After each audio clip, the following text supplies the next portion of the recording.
he does. Weird. He wants to apologize. I'm Officer Kellen with the Lansing Police Department. How are you? All week we've been in class teaching officers from the Tri-County area a number of different skills, including verbal de-escalation, non-escalation, and how to recognize certain signs and symptoms of mental illness or substance use disorder. Sheriff's Office. We've got some great actors in these scenarios and making it very realistic for them.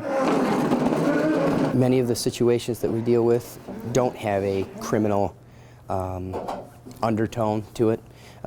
It's largely problem solving. What? Like, this isn't my house. This training is designed to address persons in chronic or acute related crises. We give them tools to deal with the chronically mentally ill or the acute crisis that may come about. Would I have to go in a cop car? You know, we've got dementia patients that we have to help out and try to work through whatever crisis they're going through. We purport that we're saving lives. Dad, you want your dad? We believe that we're ahead of the curve and we're proud of the product that we have. We're proud of the way that we've gone about it. There's a lot of selflessness here. Everyone understands the stakes, the consequences, and the value that can in fact make a difference in someone's life who's dealing with a mental or a behavioral health issue. He's a sleepyhead. Come on, Chuck, get up! Make a better opportunity the next time we may have to deal with a person or his or her family.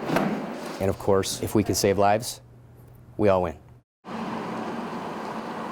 If you drive around Grand Ledge right now, chances are you'll quickly spot at least a few of these signs posted in people's yards. The message is simple: choose kindness.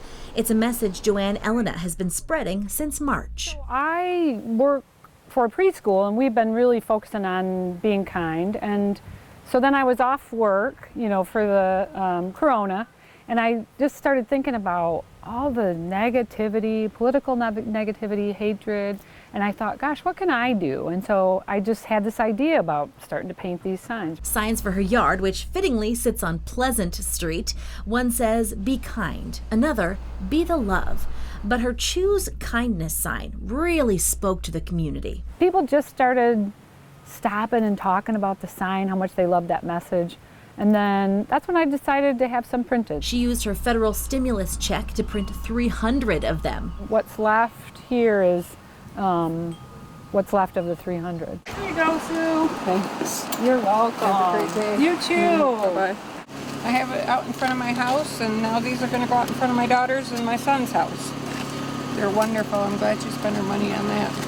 Elena has been passing them out for free in hopes that people will pass that kindness forward.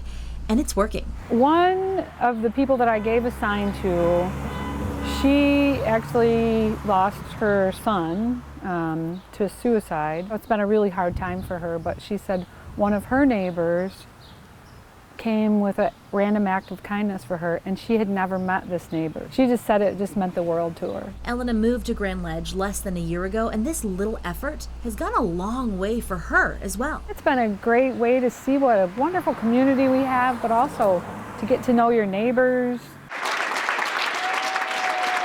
What a celebration it was for Tom Johnson, being cheered by the nurses and doctors who cared for him inside the hospital to outside as a parade of patrol cars from around the state celebrated his victory over COVID-19. It's the nurses in ICU that kept me alive. It was the doctors that kept me alive. All I had to do was breathe. Tom was on a ventilator for weeks, and it took every ounce of energy he had just to breathe. Outside world. Ted drew his strength not only from his brothers, but from his fiancée, Becca. Even physical therapy, trying to get out of bed, learn how to walk, do all that stuff. Every step was Becca's step. Her name's obviously Becca again. So she was my inspiration. She was the one. And then I've got an oldest son named Jacob, so I had to get back to my kids. So he's somewhere on here. So it was these two right here that kept me going. I'm just overwhelmed to have him come home. It's been a long month. It's scary. I know Dad, and I know he's going to fight through and knew he was going to make it. Very happy. I mean, it was definitely a scary past month, but definitely just a huge weight off my chest now. It's a good feeling.